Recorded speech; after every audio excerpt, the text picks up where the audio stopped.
Good morning to all. आज हम पढ़ने वाले हैं क्लास 12 का चैप्टर फर्स्ट के important question answer paragraph wise. तो इसका सेकंड पार्ट हम लोग देख लेते हैं। जैसे कि आप स्क्रीन पे यहाँ पर देख रहे हैं, हमारा सेकंड पार्ट होगा दिन जल्दी जल्दी ढलता है। यहाँ पर कविता के विषय में शॉर्ट में दिया हुआ है कि यहाँ पर कवि ने इस कविता के विषय में क्या बताया है। तो ये चैप्टर हम लोग वीडियो में पढ़ चुके हैं। तो आइए इसके क्वेश्चन आंसर हम लोग अब डिस्कस कर लेते हैं।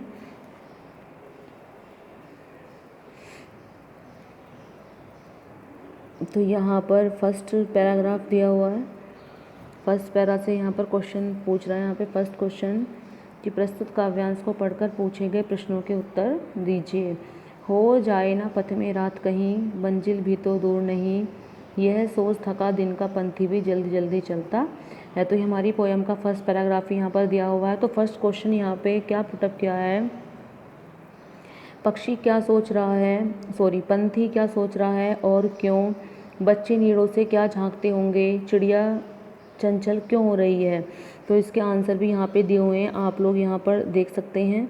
फर्स्ट क्वेश्चन का आंसर यहाँ पर फर्स्ट क्वेश्चन का आंसर दिया हुआ है, जीवन के पथ पर अंधेरा छाने का भय, लक्ष्य तक पहुँचना अनिवार्य है, अपनों से मिलने की आशा।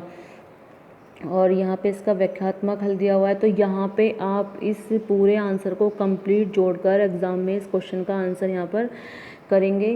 क्वेश्चन नंबर यहाँ पर सेकंड का आंसर, क्वेश्चन थर्ड का आंसर यहाँ पे दिया हुआ है। आगे चल लेते हैं हम लोग। अब यहाँ पे इसका व्याख्यात्मक हल है। यहाँ पे फिर हम लोगों का सेकंड पैराग्राफ है। सेकंड पैराग्राफ में क्या है, दिन जल्दी जल्दी ढलता है, हो जाए ना पथ में रात कहीं, मंजिल भी तो दूर नहीं। तो आइए इसके सेकंड पैराग्राफ के हम लोग अब क्वेश्चन आंसर देख लेते हैं।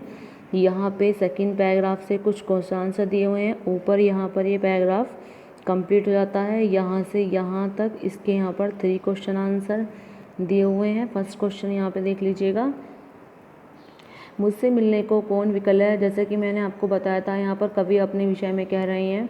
पंक्ति से कवि की किस मानसिकता स्थिति का पता चलता है, स्पष्ट कीजिए। तो इस पंक्ति में कवि की उदासीनता, अनुत्साह और एकांकी परिवेश में अपनेपन के भाव का पता चलता है। जिस प्रकार हमने पोयम में इसके भावार्थ में मैंने यहाँ पर बताया था कि जिस प्रकार चिड़िया के बच्चे उसका इंतजार कर रहे थे, राहगीर की मंजिल उसका इंतजार कर रही थी, किंतु कवि का इंतजार करने वाला कोई भी नहीं था। तो कवि इसलिए यहाँ पर क्या था, उदास था, बेचैन था। तो यहाँ पर इस वाले क्वेश्चन में यही सब बताया गया है। क्वेश्चन नंबर सेकंड में यह पंक्तियाँ किस कविता से ली गई हैं, ये क्वेश्चन एग्जाम में बार बार पूछा जाता है। तो यहाँ पर सभी बच्चे इस क्वेश्चन के सभी चैप्टर्स के जो होते हैं उसके पॉइंट और उसका चैप्टर का कविता का नेम इसको जरूर लर्न करें यहाँ पर। उसके बाद में क्वेश्चन थर्ड वाला दिया हुआ है यहाँ पर, दिन ढलते समय पक्षियों की द्रुत गति का कारण कवि क्या मानता है। यहाँ पर हम लोग देख लेते हैं इस क्वेश्चन का आंसर, एक बार इसको हम रीड कर लेते हैं।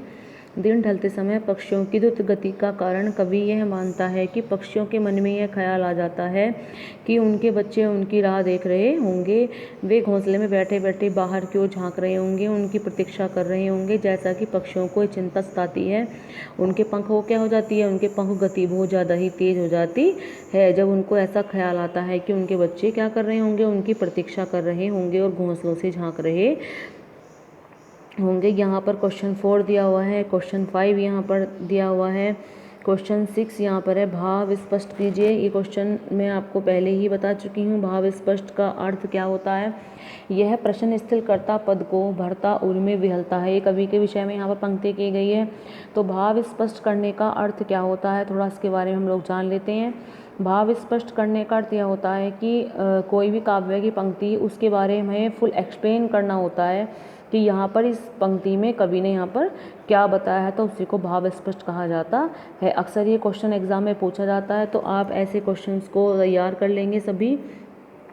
उसके बाद यहाँ पे क्वेश्चन 7 दिया हुआ है, प्रस्तुत काव्यांश में प्रकृति की परिवर्तनशीलता के दृश्य को अपने शब्दों में चित्रित कीजिए या फिर चित्रण उसका कीजिए। तो इसको हम लोग नेक्स्ट पैराग्राफ में यहाँ पे इसको हम पढ़ लेते हैं नेक्स्ट पेज पर। तो इसका आंसर यहाँ पे दिया हुआ है, ऊपर आप देख सकते हैं। क्वेश्चन नंबर 8 यहाँ पर, पंथी कौन है, वह पथ में जल्दी जल्दी क्यों चलना चाहता है। तो पंथी यहाँ पर स्वयं कवि हैं। पंथी यहाँ पर कौन है? स्वयं कवि हैं। वह कहता है कि काल की गति बड़ी ही विलक्षण है, पता नहीं चल पाता कि दिन कब ढल गया। यात्री के मन में घर पहुँचने का उत्साह है, अतः वह तेजी से कदम बढ़ाना चाहता है या फिर कदम बढ़ाता है। क्वेश्चन नंबर 9, दिन जल्दी जल्दी ढलता है की आवृत्ति से कविता की किस विशेषता का पता चलता है? तो दिन जल्दी जल्दी ढलता है की आवृत्ति से कविता में समय की अबाध गति का संकेत दिया गया है, अर्थात समय तेजी से दौड़ता है। अतः हर प्रकार के पथिक को लक्ष्य तक पहुंचने के लिए गति में तीव्रता लानी होती है। कविता यही बताती है कि समय का ध्यान रखकर पक्षी भी अपनी गति तेज कर देते हैं। तो जैसा कि हमने इस कविता में पढ़ा है यहाँ पर कि दिन जल्दी जल्दी ढलता है, कि समय क्या निकलता है? तेज़ी से निकलता रहता है। तो हमें अपनी गति को तीव्रता से बढ़ाना चाहिए। एक पक्षी भी अपनी गति को तेज कर लेता है। तो यहाँ पर हमने कुछ चैप्टर फर्स्ट के यहाँ पर कुछ क्वेश्चन आंसर को हमने डिस्कस किया है। ये बहुत इंपॉर्टेंट क्वेश्चन आंसर हैं चैप्टर फर्स्ट के सेकंड पार्ट के, दिन जल्दी जल्दी ढलता है। तो आई होप यहाँ पे ये सभी क्वेश्चन आंसर सभी को समझ में आ गए होंगे।